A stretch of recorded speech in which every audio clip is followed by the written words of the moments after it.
નમસ્કાર વિદ્યાર્થી મિત્રો.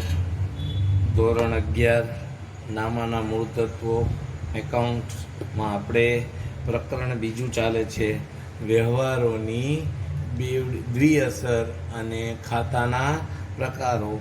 એમાં આપણે છેલ્લા લેક્ચરમાં વાઉચર વિશે જોયું હતું અને વાઉચરના અંગો જોયા હતા.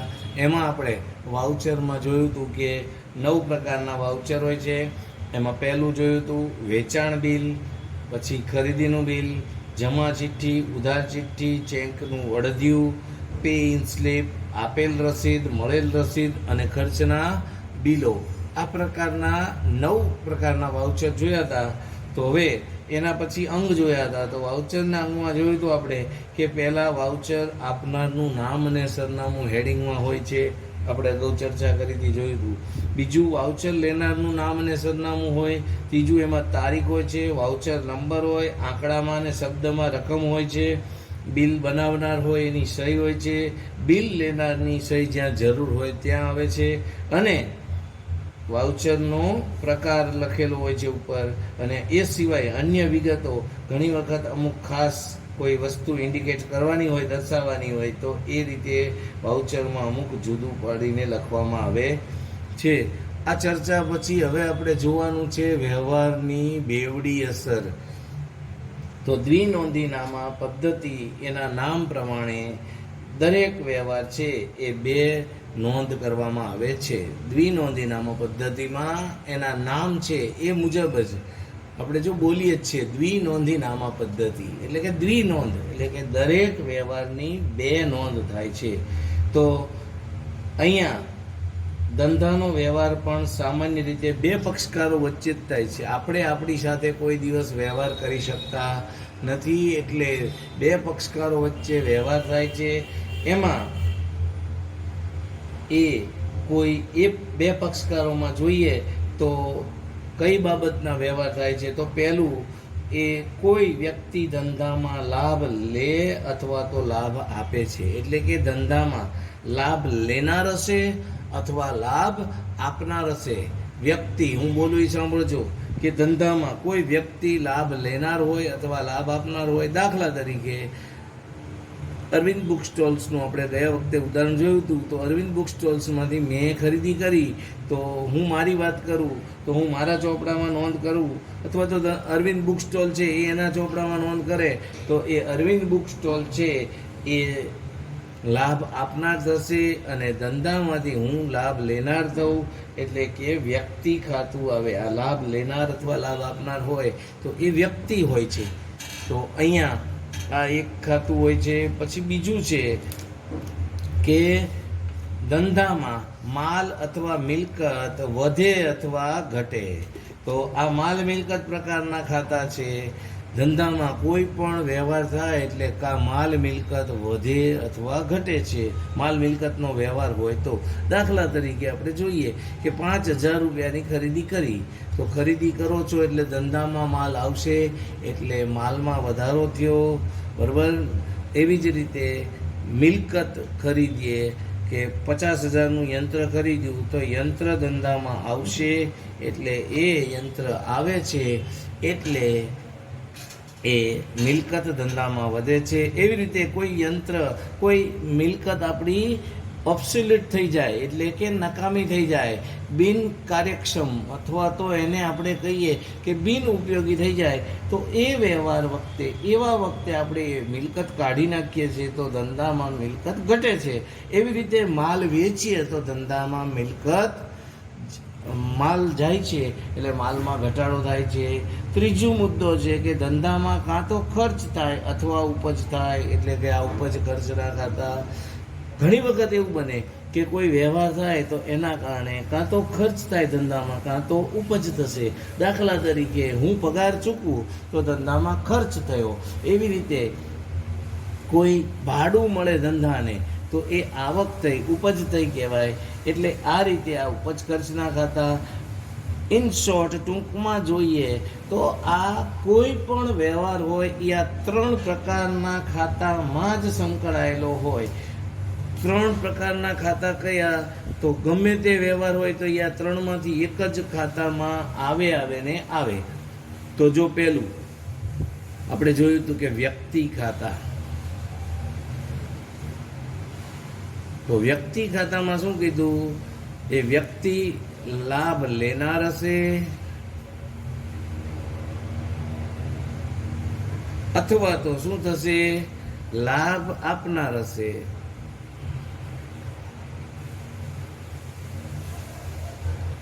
કોઈ પણ વ્યક્તિ હોય તો એ ધંધામાં કાં તો લાભ લેનાર હોય અથવા લાભ આપનાર હશે. હવે બીજો આપણે પ્રકાર જોયો કે માલ મિલકત પ્રકારના ખાતા. તો માલ મિલકતના ખાતામાં જોઈએ તો એમાં આપણે જોયું કે માલ અથવા મિલકત વધે, માલ મિલકત વધે અથવા શું થાય? માલ મિલકત ઘટે. જો મિલકતને લગતો વ્યવહાર હોય, માલને લગતો વ્યવહાર હોય તો એવું થશે કે ધંધામાં કાં તો માલ મિલકત વધે અથવા માલ મિલકત ઘટે. અને જો ત્રીજો પ્રકારનો વ્યવહાર હોય, આ બેમાંથી ન હોય તો ત્રીજા પ્રકારનો વ્યવહાર હોય, તો એ ત્રીજા પ્રકારના વ્યવહારમાં આપણે જોઈએ તો આપણને ખબર છે કે ઉપજ ખર્ચના ખાતા આવે. ઉપજ ખર્ચ ખાતા. તો ઉપજના અને ખર્ચના ખાતામાં પણ આવું જ છે કે કાં તો એ ઉપજો ધંધામાં ખર્ચ થાય, ધંધાને ખર્ચ થાય, અને અથવા શું થશે? ધંધાને ઉપજ થાય. એટલે કે આવક થાય. આ બેમાંથી એક જ થાય, ખર્ચ થાય ને ઉપજ બે એક સાથે ન થાય. એટલે એક કોઈ પણ વ્યવહાર છે એ બધાની હું તમને સમજૂતી આપું એટલે તમને ખ્યાલ આવશે. તો સૌ પ્રથમ તમે જુઓ પહેલો વ્યવહાર કે વ્યક્તિ ખાતામાં, કાં તો એ વ્યક્તિ ખાતામાં વ્યક્તિ હોય તો એ લાભ લેનાર હોય અથવા લાભ આપનાર હશે. આપણે એકાઉન્ટના ઓલામાં જોઈએ તો પહેલો વ્યવહાર મોટા ભાગે આપણે આવું આવે છે કે રૂપિયા 50,000 લાવી ધંધો શરૂ કર્યો. તો અહીંયા વ્યક્તિ છે એ એટલે કે પેઢીનો માલિક છે, એ માલિક એ અહીંયા લાભ આપે છે, મૂડી આપે છે. એટલે એ વ્યક્તિ ખાતું છે એ અહીંયા લાભ આપનાર થશે. બીજું એમાં ફેક્ટર છે કે રોકડા આવે છે, તો રોકડ એ માલ મિલકત પ્રકારનું ખાતું છે અને મિલકત ધંધામાં વધે છે. રોકડ એ મિલકત છે. તો એવો જ બીજો એક વ્યવહાર જોઈએ કે રૂપિયા 5,000 પગારના ચૂકવ્યા. તો અહીંયા એક ખર્ચ છે, પગાર એ ખર્ચ છે એટલે ધંધાને ખર્ચ થાય છે. અને બીજું છે એ રોકડ જાય છે એટલે રોકડ શિલક ઘટશે. આ રીતે દરેક વ્યવહાર થાય, કોઈ પણ ધંધાનો વ્યવહાર હોય આ 3 ખાતામાં જ સમાવેશ થાય. આ 3 ખાતા આવડે એટલે તમને નામું આવડી જાય. અને જો આ 3 ખાતા ન આવડે તો તમારે સમજવાનું કે આપણે નામામાં ચાલશું નહીં. અને આ 3 ખાતા આવડી જાય ને જો તમને નામું લખતા આવડે એટલે તમારે ક્યારેય કોઈની પાસે નોકરી માગવાય ન જવું પડે. તમે કામ કરવાની તૈયારી હોય, થોડુંક પ્રેક્ટિસ કરો એટલે ઘેર બેઠા પણ તમે 25-50,000 રૂપિયા કમાઈ શકો છો. એટલે કોમર્સમાં એક આ ફાયદો છે અને આ જિંદગીમાં ઉપયોગમાં આવશે ગમે ત્યાં. આપણને ખબર છે કે નાની એવી પાનની દુકાન હોય, પાનનો ગલ્લો હોય કે મોટી રિલાયન્સ ઇન્ડસ્ટ્રીઝ જેવી ફેક્ટરી હોય તો પણ ત્યાં નામું લખવામાં આવે જ છે. એટલે નામું એ એવી વસ્તુ છે કે તમને ક્યારેય ભૂખ્યા સુવાડશે નહીં. ભગવાન કહે છે કે ભાઈ હું કોઈને ભૂખ્યા સુવાડતો નથી. જન્મ આપે એટલે ભૂખ તો લાગે પણ ભૂખ્યા સુવાડે નહીં. પણ તમે કામ ન કરો, બેસી રહો તો કોઈ તમને જમવાનું આપશે નહીં. એટલે કામ કરવું પડશે. કામ કરો તો જ તમારી કિંમત થશે, કદર થશે. તો હવે આગળ જોઈએ તો આ 3 પ્રકારના ખાતાઓ અંગે આપણે પછી ચર્ચા કરવાની છે આના પછીના મુદ્દામાં. એટલે અત્યારે એની વિગતવાર ચર્ચા નથી કરતા. તો આ ખાતાઓમાં અસર આપવાના જે નિયમો છે એ હિસાબી પદ્ધતિનો પાયો છે. આ ખાતાના નિયમો છે. તો એ નિયમો ઉપરથી આપણે અસર આપવાની છે. એ હિસાબી પદ્ધતિનો પાયો છે, બેઝ છે. જો એ તમને નહીં આવડે, મેં હમણાં જ કીધું, તો તમને નામામાં તમારે નામું નાખી દેવાનું. આ ખાતાઓના નિયમોની સાચી અને યોગ્ય સમજ એ હિસાબી પદ્ધતિની સાચી અને યોગ્ય સમજ છે.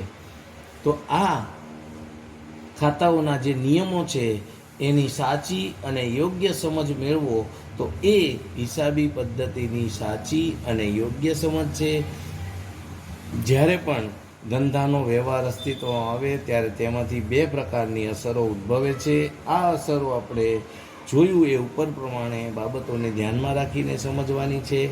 તો હવે હિસાબી વ્યવહારોની બેવડી અસર છે એનું ઉદાહરણ આપણે સમજવાનું છે. ઉદાહરણ 3 આપ્યું છે. એ એક એક વ્યવહાર હું તમને લખીને સમજાવતો જઈશ. જ્યાં ન સમજાય એ ગમે ત્યારે મને સંપર્ક કરીને પૂછવાનું. અને આનો આ જ દાખલો, આનો આ જ ઉદાહરણ છે એ પ્રેક્ટિસ કરવાની. જાતે વ્યવહાર 3 વાર વાંચી લો, પછી જાતે લખવાનું કે ભાઈ જોવાનું આપણને શું થાય છે, કેવી રીતે થાય છે, તો તમને ખ્યાલ આવશે. એટલે ફરીથી હજી ચર્ચા કરું છું કે આ બાબત ખાસ ધ્યાન રાખજો. જ્યાં ન સમજાય ત્યાં તમારે પૂછવાનું છે. તો હવે આપણે દરેક વ્યવહારની જે અસરો છે એ જોવા માટે આપણે થોડીક અહીંયા સમજૂતી મેળવીએ. તો હું સેજ રકમ વ્યવસ્થિત સમજાય ને એના માટે હું એક લીટા દોરીને જ ગણાવીશ. અને આનું ખૂબ મહત્ત્વ છે. લીટા દોર્યા વગર કોઈ કામ કરવાનું નહીં. મને આ સહેજ પણ પસંદ નહીં આવે. હું જૂના તમે મિત્રો હોય તમારા, તેને પૂછજો કે સાહેબ આ વસ્તુ ચલાવતા જ નથી, કારણ કે આ તમારું કામ વ્યવસ્થિત દેખાય એ માટેની વાત છે. તો અહીંયા આપણે 3 ખાના બનાવવાના છે. આમ 4 થશે ક્રમ આપીએ એટલે એક ક્રમનું ખાનું વ્યવહારનું અને એક અસર અને બીજી અસર. આ રીતે આપણે અહીંયા સમજવાનું છે. તો સૌ પ્રથમ આપણે એની સમજૂતી લખી નાખીએ. તો અહીંયા આપણે વ્યવહારનો ક્રમ લખવાનો છે. આ ઉદાહરણ 3 છે. હવે પછી વ્યવહાર લખવાનો આપણે. તો વ્યવહાર કયો છે, શું થાય છે, અને પછી અહીંયા પહેલી અસર એટલે કે પહેલી એન્ટ્રી શું થાય છે, અને બીજી અસર એટલે આપણે જોયું કે દરેક વ્યવહારની 2 અસર થાય. તો એ પહેલી અસર અને બીજી અસર એ રીતે આપણે જોવાનું છે. તો સૌ પ્રથમ આપણે પહેલો વ્યવહાર જોઈએ. પહેલો વ્યવહાર આપણે ચર્ચા કરીએ એમ કે હંમેશા મોટા ભાગે આ જ હોય છે કે રૂપિયા ખાલી જગ્યા લાવીને ધંધો શરૂ કર્યો. તો એ આપણે નોંધ હોય છે, ખાસ ધ્યાન રાખવાનું છે. તો અહીંયા તમને પહેલો વ્યવહાર આપ્યો છે કે રૂપિયા 20,000 રોકડા લાવી ધંધો શરૂ કર્યો. રૂપિયા 20,000 રોકડા લાવી ધંધો શરૂ કર્યો. આ પહેલો વ્યવહાર થયો. હવે આ વ્યવહારની 2 અસર કઈ આવશે? તો એક વસ્તુ આપણને ખબર જ છે કે પહેલું અસર આપણને ખ્યાલ જ છે કે રોકડ ધંધામાં આવે છે. એટલે એક અસર રોકડ ખાતે આવશે. રોકડ આવે છે ધંધામાં અને અસર ક્યાં થશે? તો રોકડ ખાતે પહેલી અસર. હવે એ રોકડ આપનાર કોણ છે? તો માલિક છે. તો રોકડ માલિક આપે છે. માલિક રોકડ આપનાર છે. માલિક છે, રોકડ આપનાર છે. અને એ રોકડને બદલે અહીંયા આ મૂડી ખાતે જમા થશે. એટલે મૂડી ખાતે એની અસર થશે. તો મૂડી ખાતે અસર. હવે આ થઈ વાત પહેલા વ્યવહારની. ફરીથી સમજાવું કે રૂપિયા 20,000 રોકડા લાવી ધંધો શરૂ કર્યો. તો રોકડ આવે છે એટલે એક અસર રોકડ ખાતે.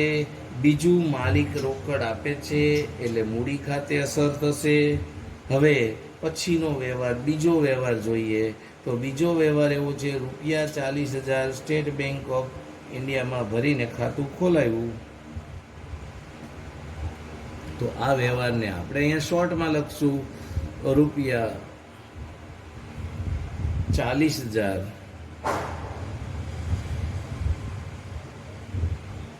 બેંકમાં ભરી ખાતું ખોલાવ્યું. હવે જો મારી દ્રષ્ટિએ હું જે મારો અનુભવ છે એ મુજબ કહું ને તો આ વ્યવહાર ચોપડીમાં આપ્યો છે એટલે બરોબર છે, પણ ખરેખર આ વ્યવહાર શક્ય નથી. તમે ઉપર જુઓ શું કર્યું તમે કે 20,000 લાવીને ધંધો શરૂ કરો છો અને 40,000 બેંકમાં ભરો. How can it possible? આ શક્ય છે? પણ અહીંયા ચોપડીમાં આપ્યું છે એ મુજબ આપણે ચાલીએ છીએ અને આપણે એવું માનીએ છીએ જૂનો ધંધો હોય તો થયા, પણ અહીંયા તો ચોખ્ખું કીધું છે કે ધંધો શરૂ કર્યો, પણ છતાંય આપણે એ મુજબ ચાલવાનું છે. બાકી આ વ્યવહાર હું મારી ગણતરીએ કહું તો શક્ય નથી. એટલે બીજો વ્યવહાર છે 40,000 બેંકમાં ભરી ખાતું ખોલાવ્યું. તો અહીંયા બેંક લેનાર છે એટલે એક અસર બેંક ખાતે આવશે.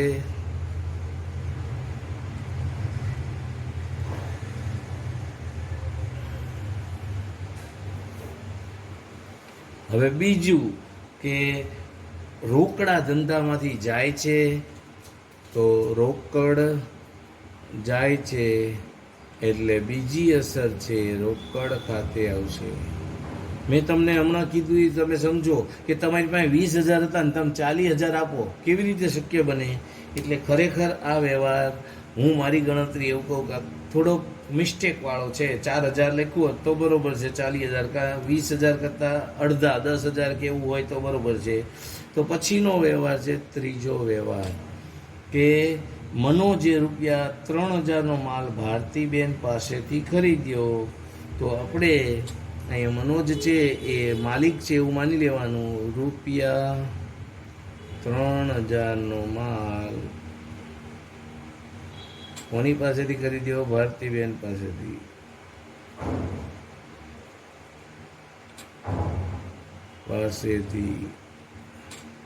ખરીદ્યો.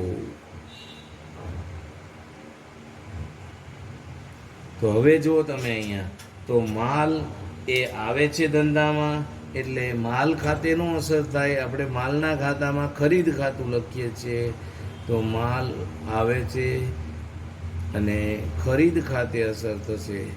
ખરીદ ખાતે અસર થશે. હવે બીજું ભારતીબેન છે એ આપનાર છે એટલે એક અસર ભારતીબેન ખાતે થશે.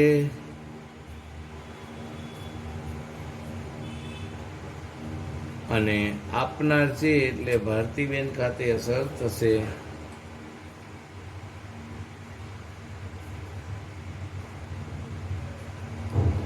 આ રીતે દરેક વ્યવહાર છે એની બે અસર થાય છે. હવે પછીનો વ્યવહાર જોઈએ, ચોથો વ્યવહાર. તો ચોથો વ્યવહાર છે એમાં એવું કીધું છે કે મનોજ રૂપિયા 5,000નો માલ મનોજે 5,000નો માલ વિપુલને વેચ્યો. તો અહીંયા ચોથો વ્યવહાર છે એ માલ છે વિપુલને વેચે છે. રૂપિયા 5,000નો માલ વિપુલને વેચ્યો.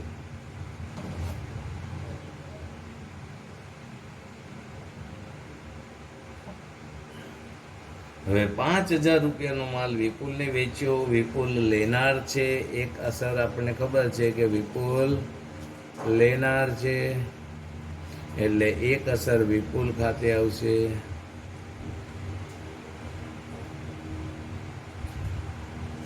હવે તમે જુઓ તો વિપુલ લેનાર છે, એક અસર વિપુલ ખાતે. પછી બીજું છે કે માલ ધંધામાંથી જાય છે. તો હમણાં એમ જોયું એમ માલ જાય છે કે માલ જાય એટલે માલ ખાતે નહીં લખતા, જાય છે એટલે વેચાણ ખાતે. વેચો છે એટલે વેચાણ ખાતે એક અસર આવશે. આ થઈ વાત વ્યવહારોની બેવડી અસર. 4 વ્યવહારો આપણે જોયા. આગળ જોઈએ હવે પાંચમો, છઠ્ઠો, આવા 10 વ્યવહારો જોઈએ એટલે તમને ખ્યાલ આવી જશે. તો હવે આગળના વ્યવહારો માટે આપણે એક થોડીક ખાના દોરી લઈએ. ખાના ખાસ દોરવાના છે. મેં અગાઉ ચર્ચા કરી એમ કે ખાના નહીં દોરેલા હોય તો મજા નહીં આવે, તમારું કામ સારું દેખાશે નહીં, એટલે ખાના દોરવાના જ છે. તો 4 ખાના આપણે દોરવાના છે. ફૂટપટ્ટીનો ઉપયોગ કરીને વ્યવસ્થિત ખાના દોરવાના. બીજી અસર, આ પહેલી અસર, અને અહીંયા આવશે ક્રમ. આપણે લખીએ છીએ વ્યવહારનો એ ક્રમ લખવાનો છે, દોરવાનો છે. તો એ ફરીથી આપણે થોડુંક લખશું એટલે ખ્યાલ રહે. શરૂઆત છે તમારે એટલે એ ધ્યાન રાખવાનું છે. તો અહીંયા ક્રમ, ઉદાહરણ ત્રીજું છે. 4 વ્યવહાર જોયા, 5મો વ્યવહાર જોવાનો છે. પછી અહીંયા વ્યવહાર એટલે કે જે વ્યવહાર થયો હોય એ લખવાનો છે. અને અહીંયા પહેલી અસર અને અહીંયા બીજી અસર. આ રીતે આપણે આગળ દાખલો કન્ટિન્યુ કરશું. તો હવે 5મો વ્યવહાર છે. એ વ્યવહારમાં એવું કીધું છે કે રૂપિયા 2000નો માલ રોકડેથી વેચ્યો. રૂપિયા 2000નો માલ વેચ્યો. હવે રોકડેથી એટલે રોકડા જ હોય, નામ ન આવે તોય આપણને ખબર છે કે રોકડ જ હોય. તો અહીંયા પહેલી અસર કે રોકડ આવે છે એટલે રોકડ ખાતે અસર થશે. રોકડ આવશે, રોકડેથી માલ વેચ્યો એટલે રોકડ આવે છે અને રોકડ ખાતે અસર. હવે બીજી અસરમાં જુઓ તો માલ જાય છે એટલે વેચાણ ખાતે અસર આવશે. માલ જાય છે પણ એ માલ વેચ્યો છે એટલે બીજી અસર આવશે વેચાણ ખાતે. આ રીતે વ્યવસ્થિત નોંધ કરવાની છે, સમજવાની છે. એક એક વ્યવહાર સમજતા જશો તો કોઈ વાંધો આવશે નહીં.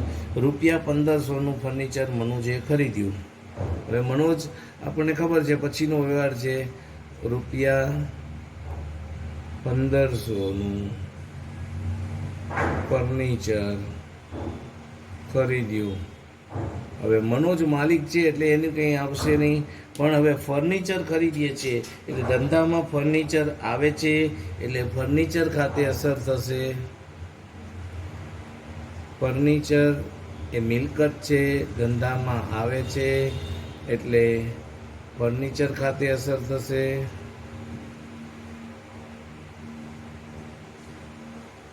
અને રોકડા ધંધામાંથી જાય છે એટલે રોકડ ખાતે એક અસર આવશે. રોકડ જાય છે, રોકડ ખાતે અસર. આ રીતે 6 વ્યવહાર થયા. આગળ 7મો વ્યવહાર જોઈએ તો રૂપિયા 2000 કમિશનના મળ્યા. હવે 2000 રૂપિયા છે આપણને કમિશન મળ્યું છે તો કમિશન આવક કહેવાય, ઉપજ કહેવાય. રૂપિયા 2000 કમિશન મળ્યું તો રોકડા આવશે એટલે એક અસર રોકડ ખાતે. રોકડ આવે છે એટલે રોકડ ખાતે અસર.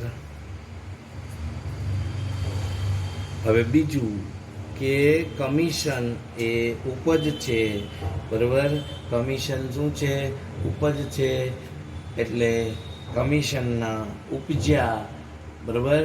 તો એ ઉપજ થાય છે એટલે કે આવક થશે, કમિશન ખાતે અસર થશે.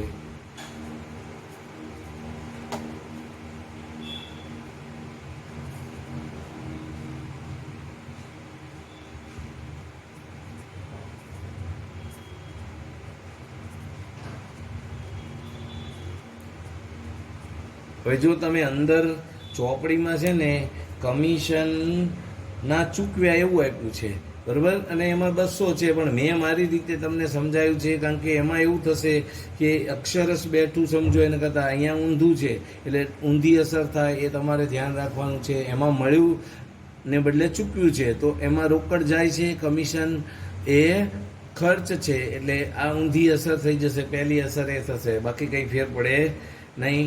પછીનો વ્યવહાર છે 8મો વ્યવહાર કે 200 રૂપિયાનો માલ વિપુલે પરત કર્યો.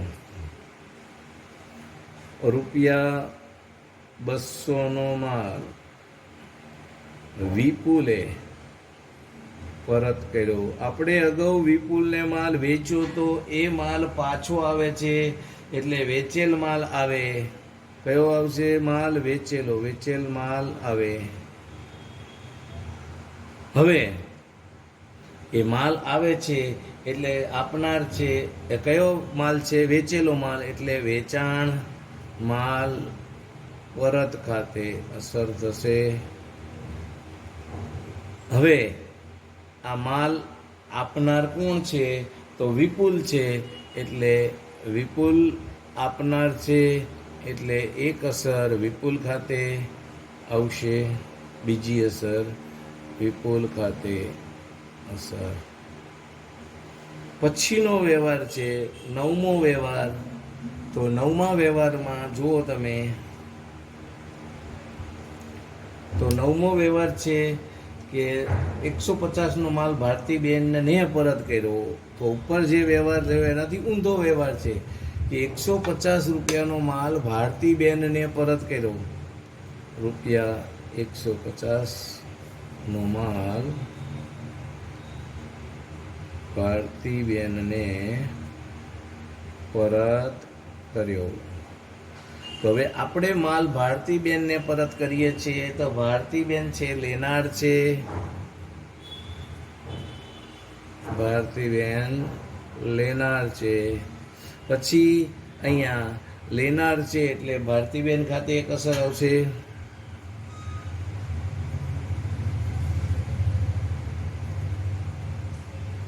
પછી હવે માલ આપણો જાય છે, પણ કયો માલ જાય છે? ખરીદેલો માલ છે એ જાય છે, એટલે અહીંયા માલ પહેલા જાય છે, પણ કયો માલ જાય છે? ખરીદેલો માલ, એટલે અહીંયા આવશે ખરીદ પરત ખાતે.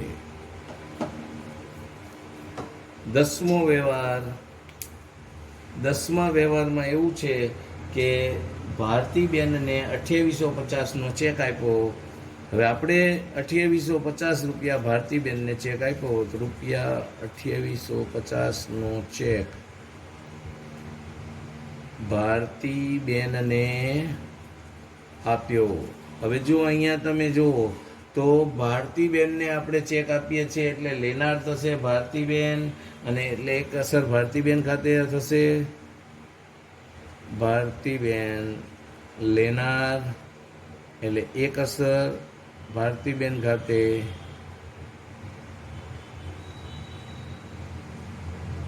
હવે આપનાર કોણ થશે? તો બેંક છે એ આપનાર થાય, એટલે બે વ્યક્તિ ખાતા છે, બેંક પણ વ્યક્તિ છે, બેંક આપનાર છે, એટલે બેંક ખાતે અસર થશે, બીજી અસર. હવે છેલ્લો વ્યવહાર. તો છેલ્લો વ્યવહાર જોઈએ તો છેલ્લા વ્યવહારમાં વિપુલે ₹4800નો ચેક આપ્યો.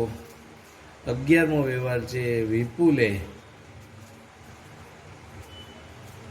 ₹4800નો ચેક આપ્યો. હવે વિપુલે ચેક આપ્યો છે એટલે લેનાર કોણ થશે? બેંક. આપણે ચેક બેંકમાં ભરશું એટલે બેંક લેનાર થશે, અને બેંક ખાતે અસર આવશે, અને બીજી અસર એ આપનાર છે વિપુલ, એટલે વિપુલ ખાતે અસર થશે. ચેક કોણે આપ્યો? વિપુલ છે, તો વિપુલ આપનાર છે, એટલે વિપુલ ખાતે અસર. તો આ રીતે દરેક વ્યવહારની બે અસર થાય છે. આવી ચર્ચા કરી પછીના લેક્ચરમાં આગળ આપણે જોઈશું. અસ્તુ, નમસ્તે, જય ભારત. 29